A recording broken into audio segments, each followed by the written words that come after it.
Les maisons de l'imaginaire.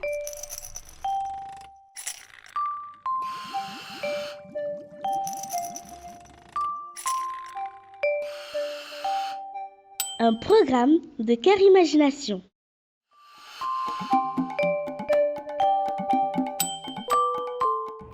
Bonjour les enfants, j'espère que vous allez bien. Mon nom c'est Sarah Sacco. Que fais-tu dans la vie? Quand il se passe quelque chose, par exemple, il y a une manifestation quelque part dans Dakar. J'y vais avec ma caméra, je filme ce qui se passe, je pose des questions autour de moi pour comprendre de quoi il s'agit, pour comprendre quelle est l'information exacte. Je vérifie bien ce qui s'est passé. Et puis ensuite, je le raconte dans un petit film que j'envoie à la télévision pour laquelle je travaille. Alors, vous avez deviné? Quel est mon métier? Je suis journaliste pour la télévision.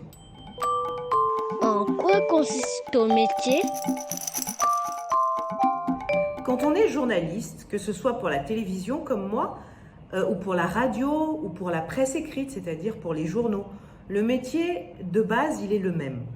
On recueille une information, on va chercher une information, on la vérifie et ensuite on la diffuse dans notre média.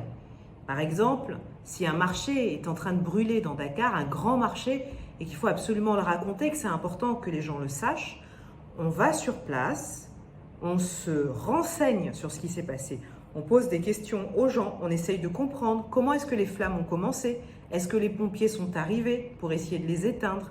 Bref, on essaye vraiment de raconter de manière aussi précise, aussi exacte que possible ce qui s'est passé. Et ensuite, nous-mêmes, quand on a bien tout compris, on le diffuse, on diffuse cette information.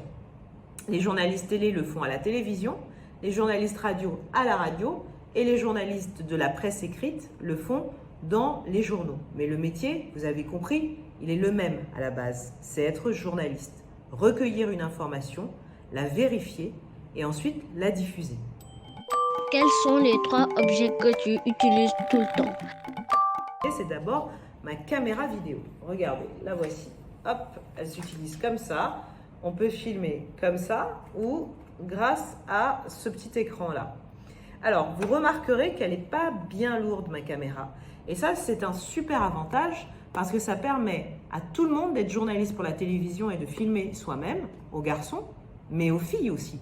Puisqu'avant, les caméras étaient très lourdes et très grosses et il était beaucoup plus difficile pour les filles de faire ce métier. Aujourd'hui, ce n'est plus le cas. On a vraiment du matériel de plus en plus petit et très performant. Donc, tout le monde peut être journaliste à la télévision et filmer soi-même, les filles et les garçons. J'utilise également un micro pour faire des interviews. Quand je pose des questions aux gens, on a besoin d'enregistrer aussi ce qu'ils disent, pas seulement de les filmer. Et pour ça, un micro est indispensable. Et puis, dernier objet qui a l'air de rien, mais qui est aussi très important, c'est le carnet de notes. Puisque quand on est journaliste, on doit prendre l'information. Il ne faut pas l'oublier, il faut bien la noter. Alors bien sûr, on a la caméra pour enregistrer. Mais c'est important aussi d'avoir un carnet de notes pour tout noter. Le nom des gens qu'on interviewe, ce qu'on a vu.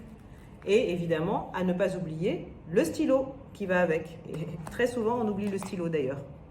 Quel conseil peux-tu donner à ceux qui voudraient faire ce métier? C'est d'abord la curiosité. Il faut être quelqu'un de curieux. Si on n'est pas intéressé par ce qui se passe autour de soi, si vraiment ça ne nous fait ni chaud ni froid, c'est pas la peine de vouloir devenir journaliste. On fera pas très bien son travail, on saura pas quelles questions poser et on ne sera pas très intéressé, très motivé. Il faut vraiment être curieux. Il faut être très disponible aussi, puisque l'actualité, elle arrive n'importe quand. Par exemple, vous pouvez être un dimanche à table chez vos parents et qu'on vous appelle pour vous dire « Attention, il y a une manifestation qui a éclaté quelque part, c'est vraiment impressionnant ce qui se passe, il faut que tu viennes voir. » Et il faut être disponible, être d'accord pour laisser tomber ce qu'on est en train de faire et pour aller travailler. Il n'y a pas d'horaire de bureau précis, comme par exemple dans d'autres métiers. Il faut avoir un bon contact avec les gens, puisque vous l'avez compris, c'est un métier qui a beaucoup de rapports avec les autres. On doit poser les questions aux gens, on doit essayer de comprendre ce qu'ils ont vécu, recueillir leurs témoignages, il faut pouvoir les mettre à l'aise, il faut avoir un bon contact avec les autres. Et enfin, il faut être patient, parce qu'on a souvent l'impression que le métier de journaliste, il se passe tout le temps quelque chose, c'est excitant, on ne s'ennuie pas. Eh bien, c'est pas toujours vrai.